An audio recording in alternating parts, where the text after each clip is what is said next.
Yeah, yeah. Okay, so the game today, honestly, go into it, I was pretty scared of their support. I think Skandor is a really good player. Well, even though it's preseason, it still takes a lot of skill to get to Challenger, and especially he plays champions like Thresh and Blitzcrank who can punish missteps really well. So I was kind of worried there, but then our plan was to draft the Galio or the Alistar against them, which obviously we did all 3 games. And if they pull the support into them, then it's good for us because we would just engage. Right.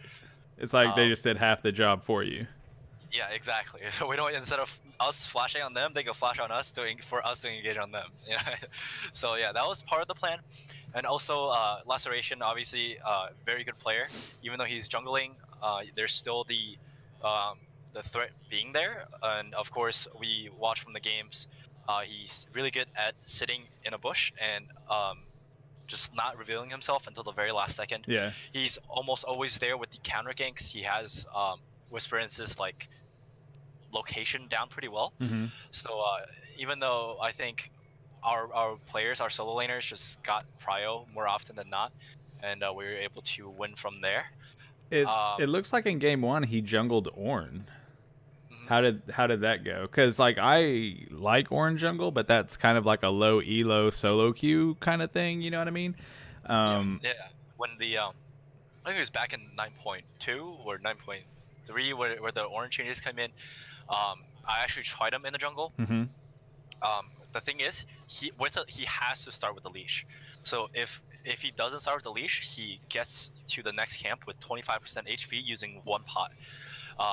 Even if he takes something like Fleet Footwork in the jungle, his clear is going to be significantly reduced. Right. His clear time. So the plan when they locked in Ornn was that we see which side they're starting on, and whichever side they're starting on, we will assume that he's going for the scuttle of the opposite side. So because the thing is, something about Ornn is that he does Raptors really quickly. With 2 of his abilities, he can, if he has the burn item, I forgot what it's called, coach by the way, but if he has the burn item, he does the Raptor camp really quickly, and he's able to do it within 2 spell rotations with this like 12 seconds, and then he's able to transition to the other side of the map. So if he does red and then Raptors and then the others scuttle, or the same thing except blue Raptors the other scuttle, then he will have a pretty good clear coming out, basically the same as our jungler. Yeah. I think we picked. You picked Sejuani that game. So, yeah, Sejuani. Yeah, Sejuani's clear is about the same, except not slower. Then she would have to take another path. She can't do Raptors in the beginning. So doing that would be really good for Ornn. And then since he's a tank, his base damage is really high. He makes up for it. The late game, he's just a stat wall, but then right. Early game, his damage with Aftershock is quite big, and then he's able to, knock people up, and there's nothing really we could do about it. So I think the only thing is surprising about that pick is how much damage he did in the early game. We weren't expecting the damage. We also didn't really think about his pillar and how he can use that as a wall to knock people up. I think he made some really sick plays. That first rotation mid where he helped Yasuo shove in, it also shows that his game knowledge, because we were going to start a snowball there. The wave is going to crash back, and then the Yasuo is going to be shoved in their tower, and then they can't come out scuttle. So I think Laceration as a player is really good. It's just that we kind of had the better picks against their solo laners in the draft, and our Corin's obviously really good Ezreal player, and you can see from all the first and the second game he lives with 1 HP like 5 times. So yeah, I think the games were really close. I think in the top lane, it should be a skill matchup, depending on what champion it is. I think our jungler and their jungler is about the same level, and I think it all comes down to which fights we take and where we take them. and what objectives we trade, or what kills we trade, or things like that. That really depends the game, and we happen to get lucky and trade better objectives and win team fights. It's calculated, sir. Yeah, of course. I'm just trying to be, I'm trying to be humble. I got you. Right? I got you. It's Hunter's Talisman, by the way, the burn item. Yeah.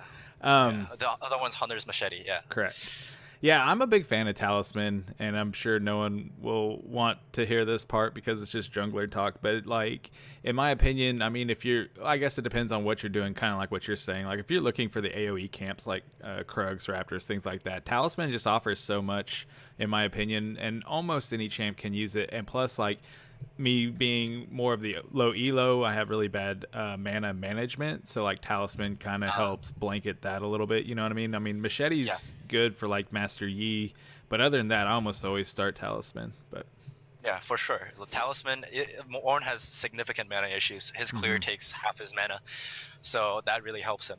Yeah, so it looks like game 2, you guys went with the classic Jarvan Galio. That was actually not the plan, but we saw. Well, we pick our prio is Galio. Mm-hmm. We think is a really good champ. We could have flexed the mid. It doesn't matter, but we could have flexed the mid, and if they're if bot lane is in a good matchup, then we can flex the mid. But Galio is one of those champions that has the global and able to help you. He's also one of the champions that are really tanky, but still able to do a lot of damage to the backline. Mm-hmm. So that's why he's our prio. And then once we locked in Galio and they didn't pick J4 away from us, I just thought, okay, well, J4 or Galio sounds pretty broken. Yeah, and then we just locked it in. I really like your game 2 comp, just looking at it, because like the problem with Jarvan, it's not really a problem. It's a communication problem. It's not like a Jarvan problem. But like if you flag and drag and Cataclysm like at the wrong time with your teammates on the wrong champions, it can really be a hindrance to yourself. It's just like a Kindred ult. You Kindred ult at the wrong time, you're gonna bone yourself, not your enemy. Yeah, true. Very true. But with the Aurelia, with the Vladimir, and the Ezreal, I think this is great because you flag and drag in, you Cataclysm, you're not worried about your Aurelia, you're not worried about your Vlad. They're gonna be fine even if they're in the pit. Galio comes on top, and then if he's pressing R and leaving the ADC alone, it's an Ezreal. So who cares? Yeah, Ezreal's gonna be fine. Ezreal just heal away and is like, yeah, whatever. Right, exactly. So I think, man, like game 2, and again, I didn't get to watch the games because we were, doing the Ottawa Waterloo series, but just like looking at like they took one turret, and like that's pretty much what I would expect, because they've got a Blitz, a Kha'Zix, I don't know. I don't know who the Kha'Zix assassinates besides the Ezreal, but he's not getting to the Ezreal with this comp. You know what I mean? The thing about this Laceration Jungle is that he's limited to certain champs. Like I think it's Kha'Zix, Kayn, and then Gragas.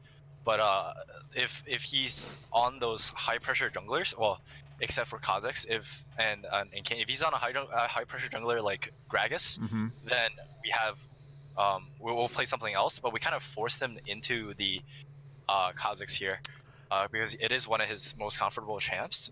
Yeah. But as you can see, he did kind of poorly. I don't think that's his fault though. I think it's more of we just had constant prio mid and top lane. Jax wasn't able to fight back against the Vladimir, and we were able to roam ahead more than he did, more than their team did, and then we just snowballed from there. Yeah, for sure. I think you guys won this game at draft before it even started, because I don't understand, like, the Gragas, in my opinion, would have been better, because even if Jarvan Cataclysms, you E out if you need to. In fact, if Jarvan Cataclysms with his teammates in there and the Gragas ults, it's going to stun them against his own wall. Like, and it wasn't banned away, so I don't know. Maybe they just had a different idea of what they wanted to play that game. I think how the draft went was they picked Kha'Zix first rotation, the third pick. And then we had the counter pick to Kha'Zix, and we were deciding between J4 and someone else I can't say, but we I got you. We ended up going with J4 because I don't think we needed to show that card. or another card that could be flat. Is We have keep it like just stay hyped for the next match. Is it the Jace? Against, Is it the Jace jungle?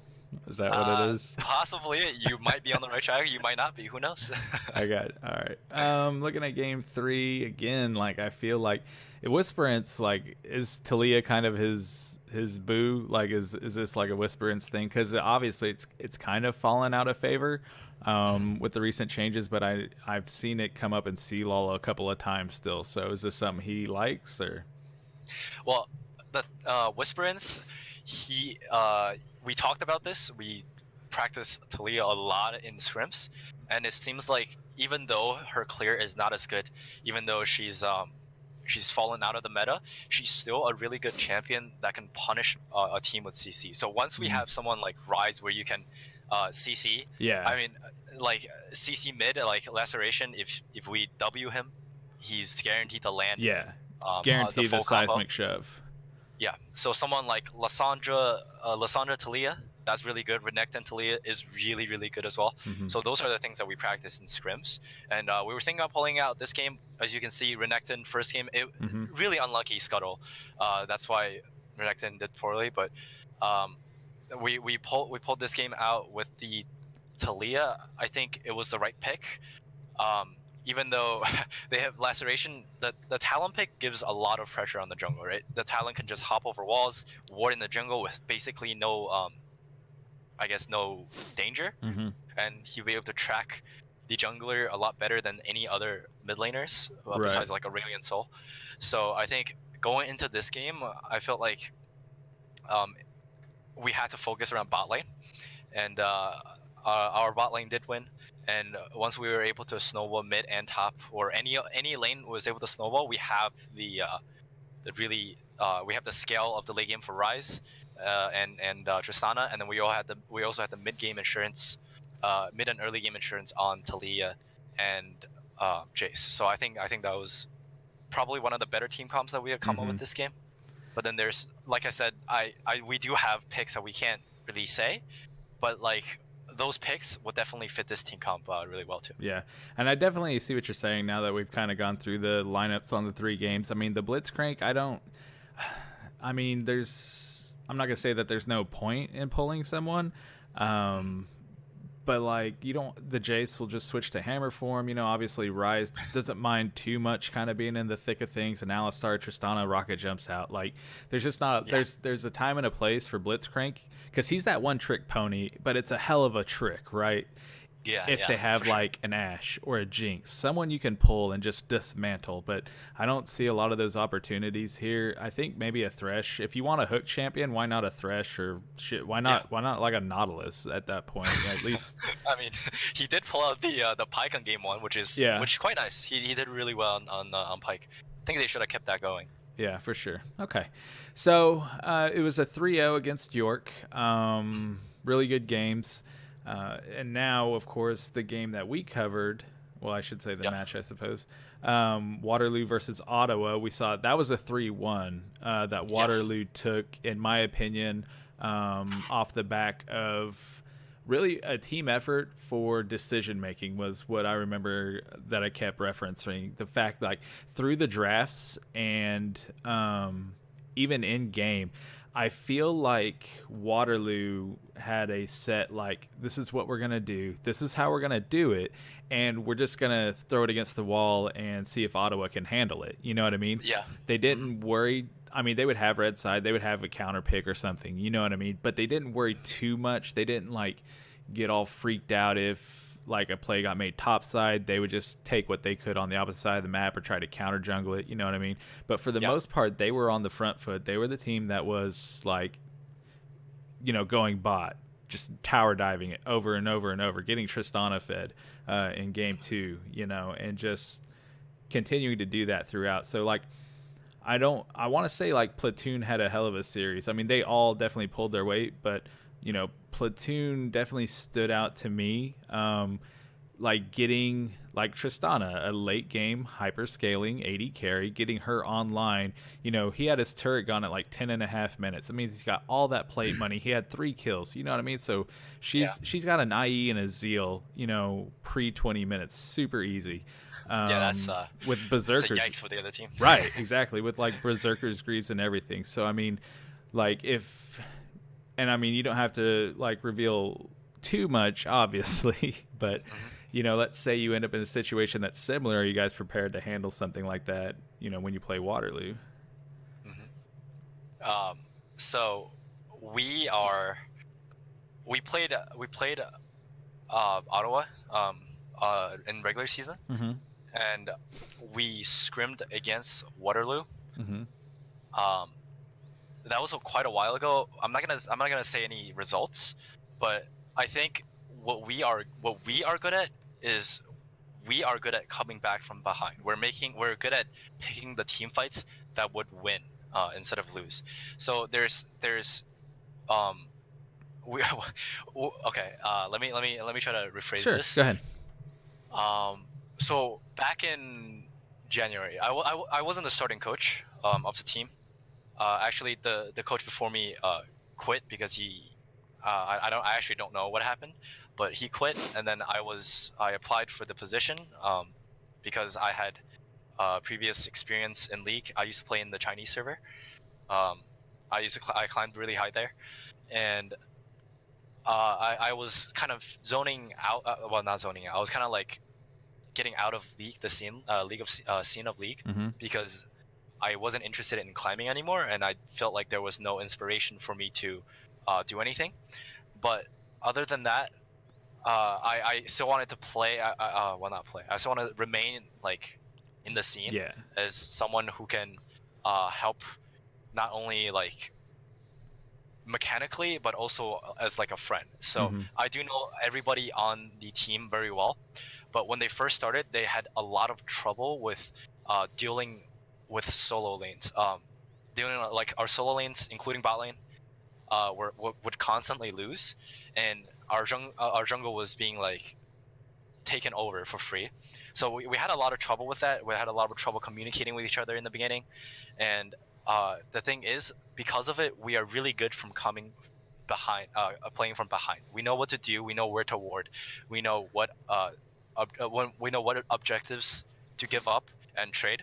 So if they do something cheesy, or if they pull off a play that would be really really good for them, we would most likely be able to find a way to play around it. We would try to have opportunities somewhere else, um, and we call this strategic inting. We would we would lose somewhere else on purpose to get some other thing that's beneficial to us. Mm-hmm. So the overall we gain than lose. So this is something we've been practicing over and over again. We've gone through the phase of losing solo lanes every match, can't contest any jungle camps, to the things like, all right, we can now win solo lanes and we can get prio, we can communicate with each other on what we want to do. I think my team has gone really from a long way, and I'm really proud of all of them. So if we do end up in a situation where we play them, I think we'll have a really good chance of winning. And I don't want to sound too BM, but like, um, I mean, if we end up in a situation where we're really close, then I believe in my players to, even if they're behind, to come back from whatever deficits we are under. Yeah, so that's actually really interesting because that's a big thing in best of fives, right? Yeah. And I reference Jimmy Johnson. He's a football coach. I reference a lot because he would talk about, you know, obviously the fourth quarter. He would talk about like when you are on E, you're running on fumes. You know what I mean? You got nothing left in the tank. And that's when people start to make concessions. You know, that's when people start to make compromises mentally. It's not that anyone ever loses anything physically, it's that you get tired, you get frustrated, your mental breaks down. Today you had a 3-0 series, which is kind of what you're used to because we've been playing best of threes this whole time. Now we're in playoffs with the best of fives. Obviously Waterloo had a 4-game series, so they showed a little bit of that mental fortitude. Like, are you guys, what if it goes to game 5? Are you guys going to have it in the tank? Are you going to have the mental fortitude to pull out a 5-game series? Definitely, for sure. I think that one of the biggest issues was, I'm not gonna say who, but there is a player in our team that really had tilting issues. Like he would deliberately int Oof. if he was really tilted. But we were able to work around it with him and work as a team, not as individual players in solo queue. And that's what I think our team is best at, is that we're good at calming each other down in terms of what if there's anything happen, we are able to talk as a team rather than holding it in um, of that specific person. We would try to like be like, okay, it's okay. We're getting this somewhere else. Just try to do as best as you can. We're here for you. Like that's something that I think we have. And if it does go to game 5, right, we're definitely gonna. I'm gonna be pep talking them up. I'm gonna be there for them, right?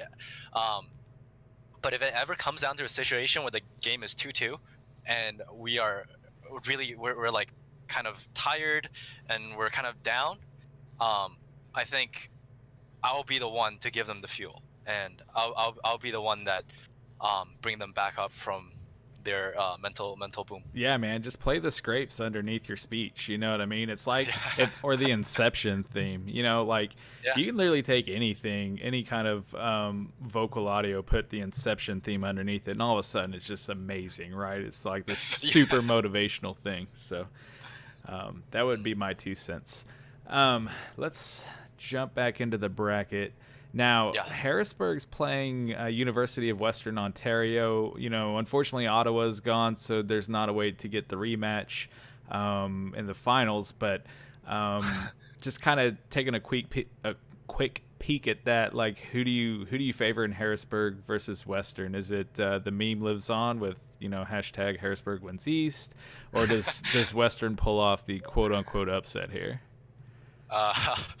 Wait, there's other teams in East than Harrisburg. I didn't know that. I thought East was just Harrisburg.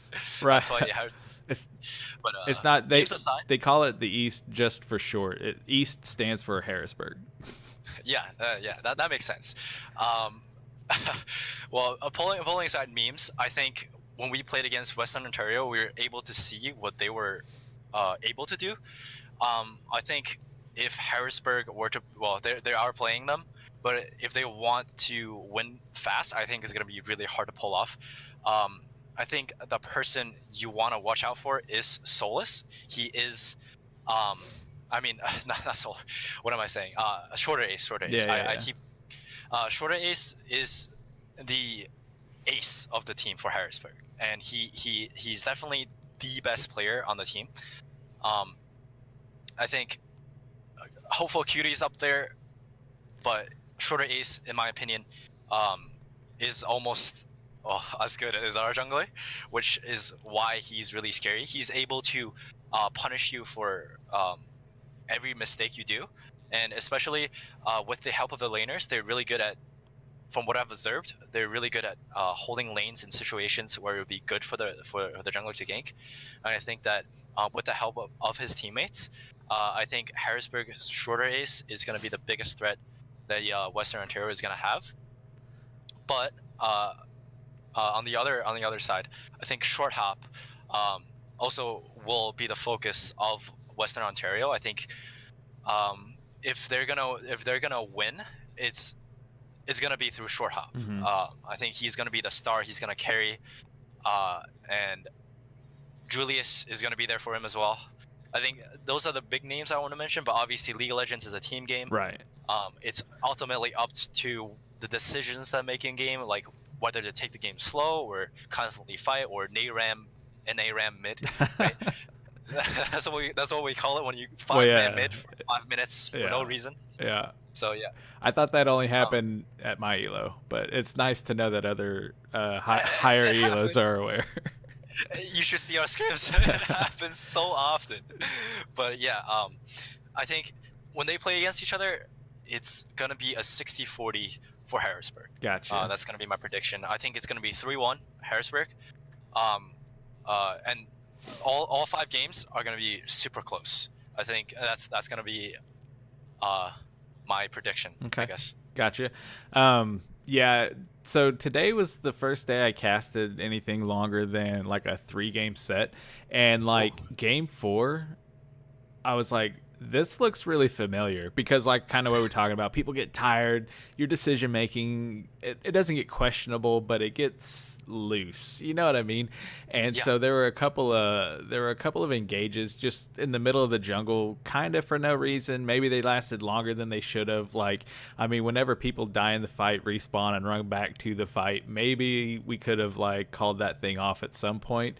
But yeah, man, I'm really interested to see a couple of these like really high elo players, like let's say Harrisburg and Western, like go to 5 games. I'm interested to see some of Yeah. those kinds of decisions come out. The thing I think Harrisburg has, and this is solely based off of the series we casted for them, was in that series they actually used Hopeful Cutie and like a Maz, you know what I mean? Like in mid. Hmm. So Yeah. I feel like that's a big advantage in a 5 game set, especially if you get all Korean with it, or you know the Yeah. LPL does it some too, where like you sit your starting jungler game 1, you know what I mean, and then literally he gets that mental break, he gets to watch what their jungler's gonna do, he gets to kind of sit there and talk with the coach throughout and kind of get a game plan together.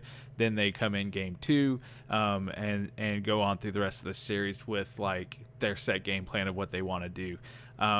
I don't know if that helps them as much in mid, but still to have someone to come in perform just as well with a fresh mental state, I think is a big deal.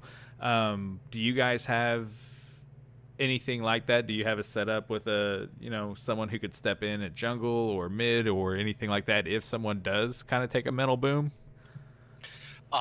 We have a sub, but it's a support sub, so we unfortunately don't have anyone there. But I mean, if coaches can play, I would play. Right. I would play. I would actually just play if one of my players went to boom. Got. But jokes aside, I think they're the the fact that they have both Hopeful Cutie and Like a Boss, that they can both play and they have different champ pools. I think that's really good for them. Obviously, we've screened Harrisburg, I think 3 times.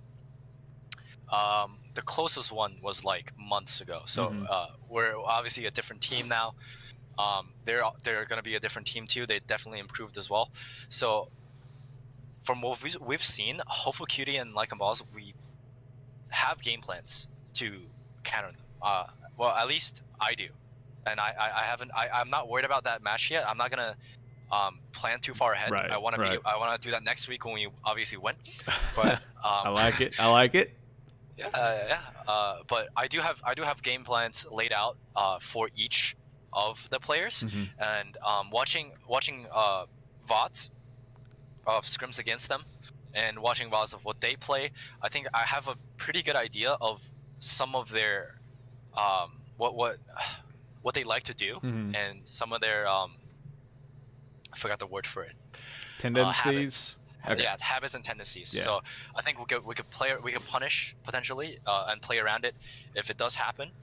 But I don't think they will get us mentally. I think if they were to win against us, it's definitely going to be through something like decision making, macro, and out team fight or making a really good engage or something like that, versus we just straight up get outclassed or outmentaled or something like that.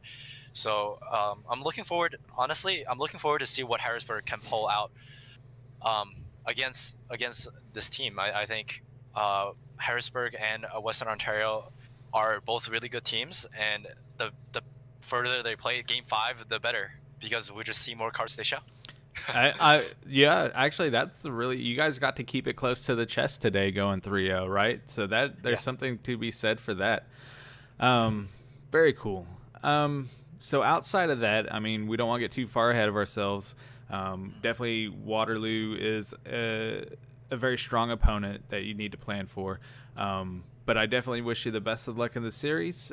Is there anything else that you would like to say to any of the Stony Brook fans? Because it's not a meme per se, but basically if Harrisburg wins East, Stony Brook wins YouTube. Because, like, you know, I did an interview with Lucina and Corin, and that thing has like 500 views. You know what I mean? When the rest of our videos have like 100 or something, and like I've got one up with X Special even. You know what I mean? So there's, I don't really like, I didn't clickbait it or anything like that. I mean, I posted it at it is as what it is. You know what I mean? Which is an interview with Harrisburg's head coach. But like, so that being said, anticipate this like getting a bunch of Stony Brook views. What would you like to say to all of those fans as they cheer you on through the you know, the semifinals and the finals here for the East?